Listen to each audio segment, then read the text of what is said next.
물에 빠진 사람은 지푸라기라도 잡는다고 하죠. 그렇다면 물 부족에 시달리는 사람들은 과연 무엇에 매달릴 수 있을까요? 논리적으로 생각해보면 물을 얻기 위해 가능한 모든 방법에 기대게 되지 않을까요? 지금 이 지구에는 80억 명이 넘는 사람들이 살고 있습니다.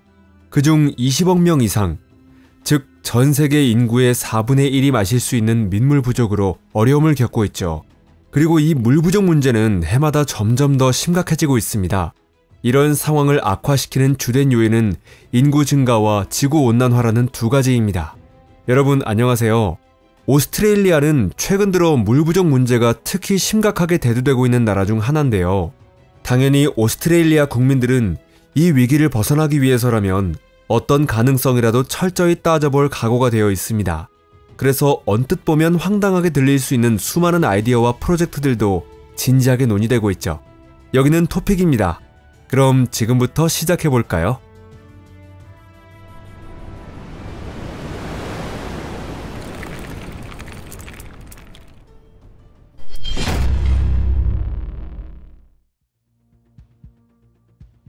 왜 오스트레일리아는 지구에서 가장 건조한 대륙일까? 오스트레일리아가 이렇게 건조한 주된 이유는 바로 그 지리적 위치 때문입니다. 대륙 대부분이 아열대와 열대 지역에 속하지만 모든 생물을 괴롭히는 고온만이 문제가 되는 것은 아닙니다.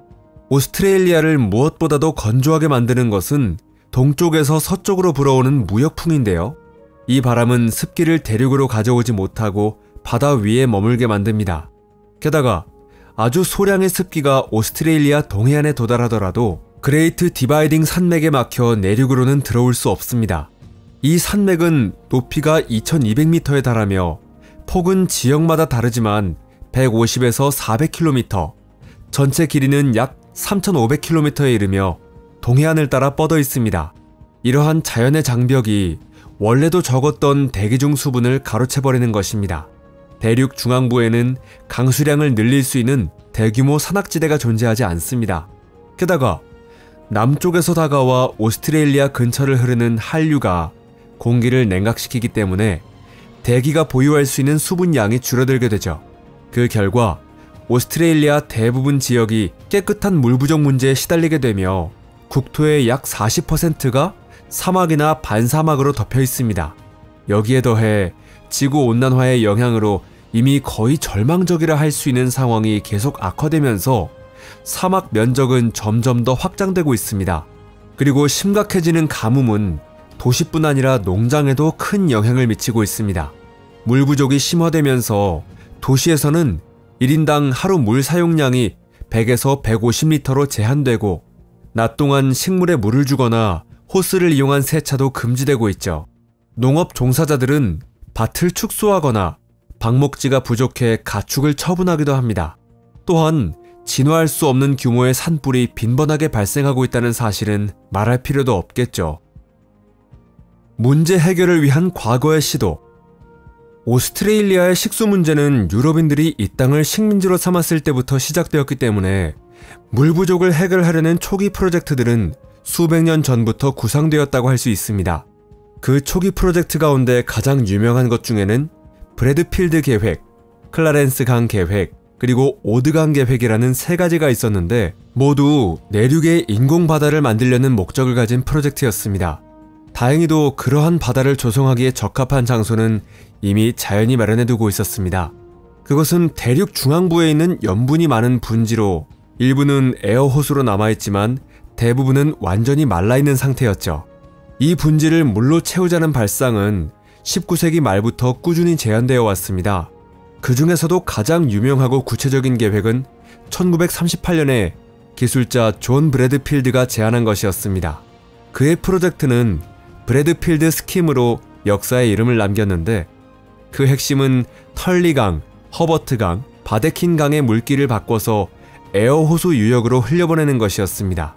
다시 말해 이 강들이 태평양으로 흘러드는 대신 그레이트 디바이딩 산맥을 넘어 에어호수로 이어지는 내륙의 다른 강줄기와 합류하도록 만드는 계획이었는데요.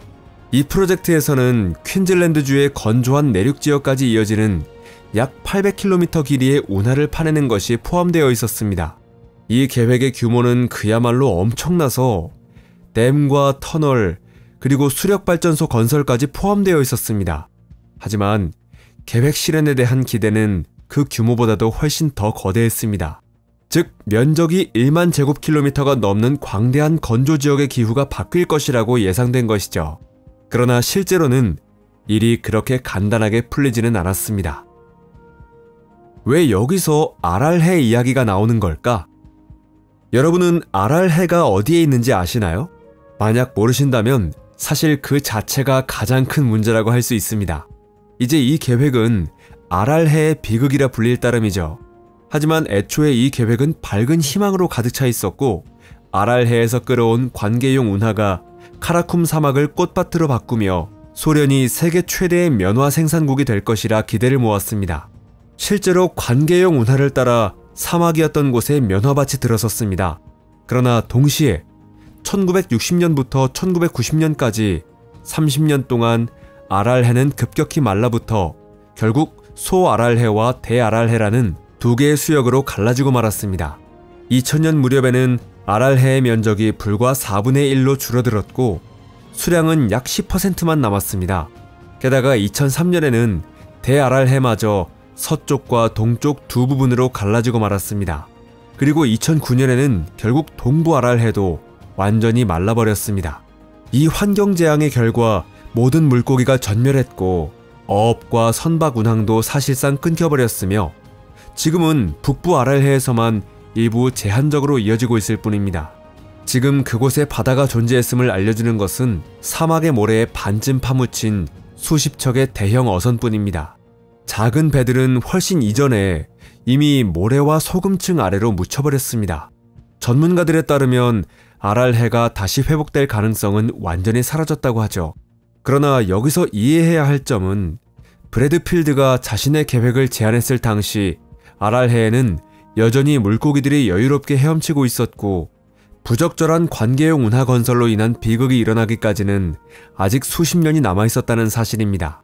하지만 1945년부터 1947년에 걸쳐 그리고 21세기 초에도 전문가위원회와 기상학자들이 다양한 측면에서 면밀히 검토한 결과 두 시기 모두 이러한 프로젝트에는 미래가 없다는 결론을 내렸습니다. 그리고 2021년에는 오스트레일리아 연방과학산업연구기구 CSIRO와 퀸즐랜드 주정부의 수자원위원회 또한 같은 결론에 도달했습니다. 이들 권위 있는 기관의 결론에 따르면 존 브래드필드가 추정한 수량은 최소 2배 이상 과대평가되었다는 것입니다. 게다가 전문가들의 분석에 따르면 물길을 바꾸기 위한 인프라 건설 비용 때문에 관계에 드는 비용이 몇 배로 치솟게 된다고 합니다. 따라서 농작물 재배로 기대되는 수익으로는 저수시설 건설에 드는 비용을 도저히 회수할 수 없습니다. 이런 이유로 전문가들은 이미 실용화된 물 공급 방식, 즉 해수 담수화와 같은 방법으로 다시 눈을 돌릴 것을 권고하고 있습니다. 최신 프로젝트? 아니면 단순한 루머? 이렇게 전문가들이 결론을 내린 뒤에는 마치 최종적인 답이 이미 나온 듯 보입니다. 즉, 내륙에 바다를 만드는 것은 불가능하고 경제적으로도 성립할 수 없는 사업이라는 것이죠. 하지만 언론에서 자주 보도되는 소문이 있습니다.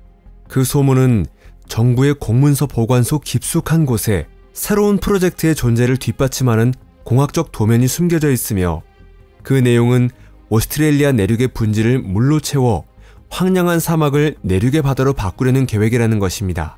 심지어 그 프로젝트 비용이 2천억 달러에 달한다는 얘기까지 흘러나오고 있는데요. 프로젝트의 이름까지 알려져 있는데 다름 아닌 오스트레일리아 내륙의 바다 2.0이라고 합니다.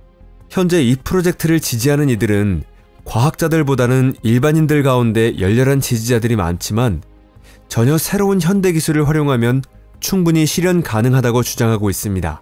예를 들어 펌프장의 에너지원으로 태양광 패널을 이용하면 사실상 무료에 가까운 태양에너지를 확보할 수 있습니다. 존 브래드필드의 시대처럼 석탄을 태우는 대신 태양광 패널을 활용하면 비용을 수백 분의 1로 줄일 수 있습니다.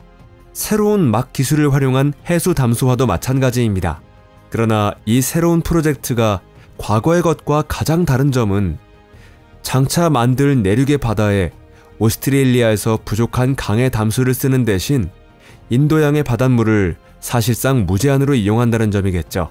제한된 계획에 따르면 오스트레일리아 남쪽 해안에 건설된 펌프장에서 염분이 포함된 해수를 끌어올려 약 600km 길이의 파이프라인을 통해 에어호스로 무제한 공급한다는 것입니다. 최신 가공 기술을 적용하면 이후 소금을 채취하고 가공하는 과정의 수익성도 높아지겠죠. 또 호수에는 끊임없이 물이 공급되므로 다시 말라붙는 일은 없을 것입니다. 그러나 가장 중요한 점은 호수 수면에서 물이 증발하면서 대량의 강수가 발생한다는 사실입니다. 그 결과 기후가 변해 더 수빈해지고 기온도 낮아질 것으로 예상됩니다. 이 변화는 새로 생길 수역 주변 수천 제곱킬로미터의 지역에 영향을 미치게 될 것입니다. 프로젝트 지지자들은 아직 상상 속에만 존재하는 그 바다를 둘러싼 말 그대로 꿈같은 광경을 그려내고 있습니다. 예컨대 바다가 내려다 보이는 리조트, 관계된 비옥한 농지, 그리고 광대한 초원 목장과 같은 기적 같은 풍경입니다. 더 나아가 예전에는 사람이 살지 않던 지역에 바닷물에서 유용한 광물을 정제하는 기업 시설을 수십 곳 세울 수도 있습니다. 그렇게 된다면 수만 명의 고용이 창출될 것입니다. 인터넷에서 이런 긍정적인 정보를 전하는 사람들에 따르면 오스트레일리아 내륙의 바다 2.0 프로젝트는 이미 구체적 단계에 들어선 것이나 다름없다고 합니다. 심지어 건설 공사의 대략적인 시작 시기까지 언급되고 있는데 그것은 2030년이라고 합니다. 또한 아직은 자칭 전문가들의 주장일 뿐이지만 프로젝트 실현에는 약 20년이 걸릴 것이라는 전망도 있습니다. 그렇다면 실제로는 어떨까요? 진짜 전문가들은 뭐라고 말하고 있을까요?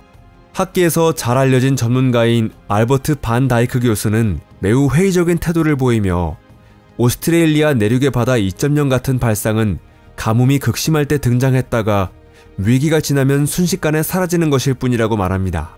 또 다른 권위 있는 연구자인 리처드 킹스포드 교수 역시 가뭄 문제를 해결할 수 있는 간단하고 손쉬운 해법은 존재하지 않는다고 지적합니다.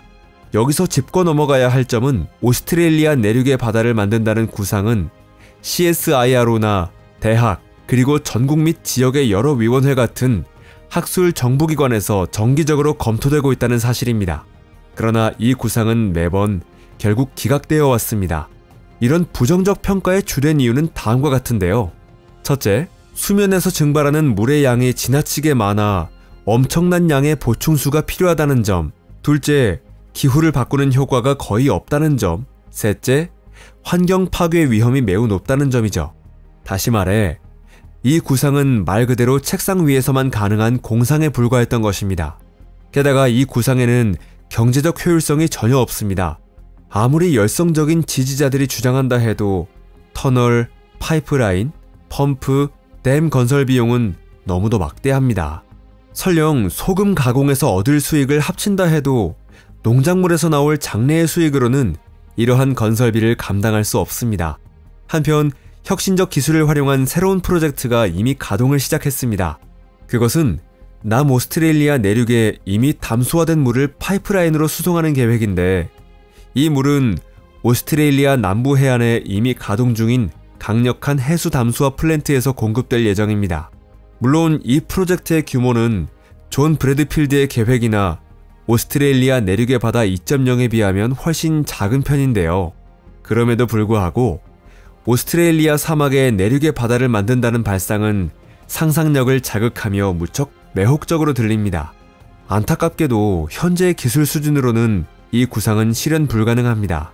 따라서 설계도가 이미 존재하며 실행만 남았다는 이야기는 현실이라기보다는 일종의 희망사항이 사실처럼 부풀려진 것이라 봐야 합니다. 물론 오스트레일리아에 물 부족 문제가 존재하는 것은 사실이지만 문제 해결을 위한 노력은 계속 이루어지고 있으며 실제 기술적, 경제적 조건에 기반한 국가 차원의 종합적이고 대규모 프로그램들이 실행되고 있습니다.